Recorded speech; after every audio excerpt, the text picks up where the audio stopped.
Marwari media अब देख रहे हैं। आज है 31 मई 2026 रविवार का दिन, हिंदू तिथि ज्येष्ठ माह की पूर्णिमा। नजर डालेंगे आज की बड़ी खबरों पर। शुरुआत कर देते हैं देश की बड़ी खबर के साथ। बड़ी खबर सबसे पहले तो आपको बता दूं, आज का दिन बेहद खास है क्योंकि आईपीएल का फाइनल मैच आज रॉयल चैलेंजर्स बेंगलुरु और गुजरात टाइटंस के बीच अहमदाबाद में खेला जाएगा। मुकाबला शाम 7:30 बजे शुरू होगा। अगर आप भी इस मैच को देखने के लिए फ्लाइट से अहमदाबाद जाना चाहते हैं तो आपको 17,000 से 35,000 रुपए तक अधिक चुकाने होंगे। वहीं अहमदाबाद के बड़े होटलों का एक रात का किराया भी 36,000 रुपए तक पहुंच गया है। नरेंद्र मोदी स्टेडियम में दोनों टीमों के पास दूसरी बार टाइटल जीतने का मौका है। बेंगलुरु ने पिछले साल पहला खिताब जीता था, जबकि गुजरात 2022 में अपने पहले सीजन में चैंपियन बनी थी।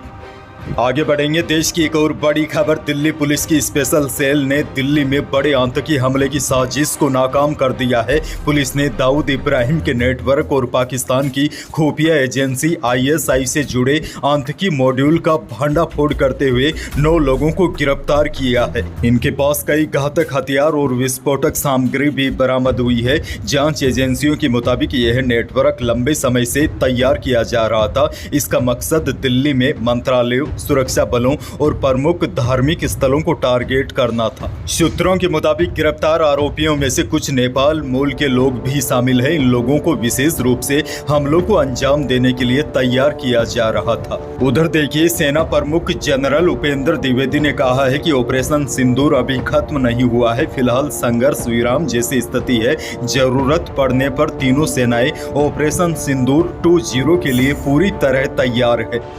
अच्छा, देश की एक और बड़ी खबर देखिए। कर्नाटक के डिप्टी CM DK शिवकुमार अब राज्य के 24वें मुख्यमंत्री बनेंगे। बेंगलुरु में शनिवार को कांग्रेस विधायक दल की बैठक में उन्हें विधायक दल का नेता चुन लिया गया है। बहरहाल आगे बढ़ जाते हैं। राजस्थान से बहुत बड़ी खबर, अमेरिकी राष्ट्रपति डोनाल्ड ट्रंप की छोटी बेटी टिफनी ट्रंप अपने पति माइकल बोलस के साथ आज रविवार को राजस्थान के जैसलमेर पहुंचेगी। यह शाही जोड़ा चार्टर प्लेन से सीधे जैसलमेर पहुंचेगा। उनके इस हाई प्रोफाइल और निजी दौरे को देखते हुए पर्यटन नगरी में सुरक्षा के बेहद कड़े इंतजाम किए गए हैं। टिफनी और उनके पति के ठहरने के लिए जैसलमेर के मशहूर आलीशान होटल सूर्यगढ़ में विशेष व्यवस्था भी की गई है। अपने इस यात्रा के दौरान टिफनी ट्रंप जैसलमेर की ऐतिहासिक धरोहरों का दीदार करेगी। वे यहाँ के विश्व प्रसिद्ध सोनार किला, पटुओं की हवेली और खूबसूरत गड़ीसर लेक देखने जाएगी। सोमवार को उनका यहाँ से रवाना होने का कार्यक्रम है। भारत घूमने आई टिफनी ट्रंप और उनके पति माइकल बोलस ने अपनी यात्रा की शुरुआत देश की राजधानी दिल्ली से की। आगे बढ़ेंगे। एक और बड़ी खबर, कल आपने देखा होगा आपका मोबाइल फोन अचानक जोर जोर से बजने लगा। यह अलर्ट मौसम विभाग द्वारा जारी किया गया और एरिया के हिसाब से अलग अलग समय पर भेजे गए। अब देखिए, जानकारी आपको दे दूं, सरकार ने नया SOS अलर्ट सिस्टम जारी किया है। सरकार की ओर से शुरू किया गया यह SOS अलर्ट सिस्टम एक आपातकालीन चेतावनी है, जिसके माध्यम से गंभीर मौसम या अन्य आपदा की स्थिति में सीधे मोबाइल फोन पर संदेश भेजा जाता है। यह अलर्ट सामान्य SMS की तरह नहीं होता, बल्कि फोन स्क्रीन पर अलग से दिखाई देता है और इसके साथ तेज अलर्ट टोन भी सुनवाई देती है। हाल ही में कई लोगों के फोन पर यह मैसेज आने शुरू हो गए हैं, यानी कि आंधी, बारिश या फिर और भी कोई आपदा आएगी उससे पहले आपको अलर्ट कर दिया जाएगा। आगे बढ़ेंगे। एक और बड़ी खबर, हनुमानगढ़ जिले के पीलीबंगा में शनिवार को किसानों का आंदोलन उग्र हो गया। हजारों किसान करीब 1 घंटे तक बीकानेर हनुमानगढ़ ट्रैक पर बैठे रहे। दरअसल गेहूं खरीद की तारीख बढ़ाने और लक्ष्य बढ़ाने की मांग को लेकर 2 दिनों से किसान आंदोलन पर है। किसानों का कहना है कि मंडियों में अभी भी बड़ी मात्रा में गेहूं पड़ा है, जबकि खरीद अवधि समाप्त होने वाली है। प्रशासन के साथ कई दौरों की वार्ता हो गई है, लेकिन इसके बावजूद भी कोई भी समाधान नहीं निकला। इसीलिए किसानों को अब सड़कों पर उतरना पड़ रहा है। शनिवार सुबह करीब 11 बजे पीलीबंगा में किसानों की सभा शुरू हुई थी। सभा में नेताओं के कहने के बाद किसान सड़क पार कर करीब 50 मीटर दूर रेलवे ट्रैक पर पहुंच गए थे। इससे पहले गुरुवार और शुक्रवार को प्रशासन और किसान नेताओं के बीच कई दौरों की वार्ता हुई थी, लेकिन नतीजा नहीं निकला। अगली बड़ी खबर की ओर बढ़ जाते हैं। शिव विधायक रविंदर सिंह भाटी ने शनिवार को गिरल गांव में चल रहे धरना स्थल पर प्रदेश सरकार की सद्बुद्धि के लिए यज्ञ किया और आहुति दी। यज्ञ के दौरान भाटी ने कहा कि भगवान प्रदेश सरकार को सद्बुद्धि दे, मजदूरों, वंचितों, शोषितों, पीड़ितों की आवाज सुने, भगवान सोई हुई सरकार को जगाए। दरअसल बीते 1.5 महीनों से गिरल गाँव के लोग और मजदूर भाई अपनी मांगों को लेकर धरने पर बैठे हैं। वहीं शिव विधायक रविंदर सिंह भाटी बीते 25 दिनों से धरना स्थल पर मौजूद है। अच्छा, बड़ी खबर ये भी देखिए, बीजेपी के प्रदेश अध्यक्ष मदन राठौड़ के कुचामन दौरे के दौरान हुए बवाल का असर अब प्रशासनिक अधिकारियों पर भी दिखना शुरू हो गया है। मदन राठौड़ को काले झंडे दिखाने और विरोध प्रदर्शन करने वाले राष्ट्रीय लोकतांत्रिक पार्टी के कार्यकर्ताओं को जमानत याचिका मंजूर करने वाले कुचामन सिटी के तहसीलदार कैलाश इनानिया का राज्य सरकार ने आधी रात को तबादला कर दिया है। इसे राजनीतिक हलकों में एक बड़ी पनिष्ड पोस्टिंग के रूप में भी देखा जा रहा है। राज्य सरकार ने शुक्रवार और शनिवार की दरमियानी रात करीब 1 बजे एक प्रशासनिक आदेश जारी करते हुए कुचामन सिटी के तहसीलदार कैलाश इनानिया का तबादला सीधे बांसवाड़ा जिले के गांगड़ तलाई गांव में कर दिया है। अब इस पूरे घटनाक्रम के बीच कुचामन में राजनीतिक पारा चढ़ गया है। शुक्रवार की देर रात पुलिस ने एक और बड़ी कार्रवाई करते हुए आरएलपी के नेता रामनिवास पोषक सहित कई अन्य कार्यकर्ताओं को एक दूसरे मामले में पुनः गिरफ्तार कर लिया है। दोबारा हुई गिरफ्तारी से हनुमान बेनीवाल की पार्टी के कार्यकर्ताओं में भारी आक्रोश है। दरअसल पिछले कई दिनों से हनुमान बेनीवाल और बीजेपी नेताओं के बीच तीखी बयानबाजी हो रही है।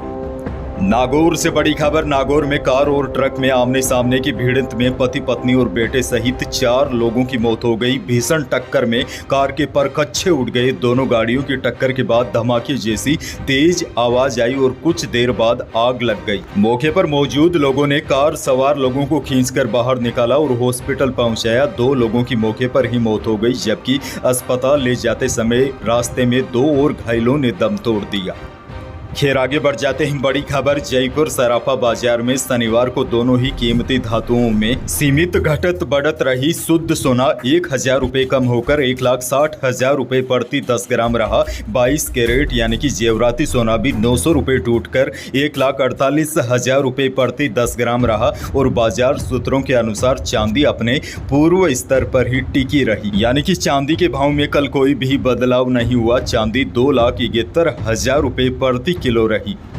उधर अनाज मंडियों के भाव की बात की जाए तो जोधपुर के अनाज मंडी में 30 मई 2026 को जीरा बिका न्यूनतम 16,000 से अधिकतम 19,000 रुपये इसबगोल का भाव रहा। न्यूनतम 10,000 से अधिकतम 13,500 रुपये। वहीं प्रदेश के अलग अलग क्षेत्रों और अनाज मंडियों में अरंडी के भावों में मामूली अंतर रहा। देखा जाए तो प्रदेश में औसत अरंडी का भाव न्यूनतम 5800 से अधिकतम 6200 रुपये प्रति क्विंटल रहा। हालांकि राजस्थान के पड़ोसी राज्य गुजरात में अरंडी का औसत भाव न्यूनतम 6,000 से अधिकतम 6600 रुपये प्रति क्विंटल है।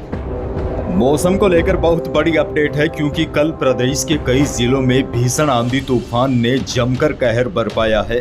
प्रदेश में वेस्टर्न डिस्टर्बेंस के कारण शनिवार को चूरू, हनुमानगढ़, श्रीगंगानगर, बीकानेर, जैसलमेर, नागौर, डीडवाना, कुचामन, अलवर और सीकर में रेत का बवंडर देखा गया।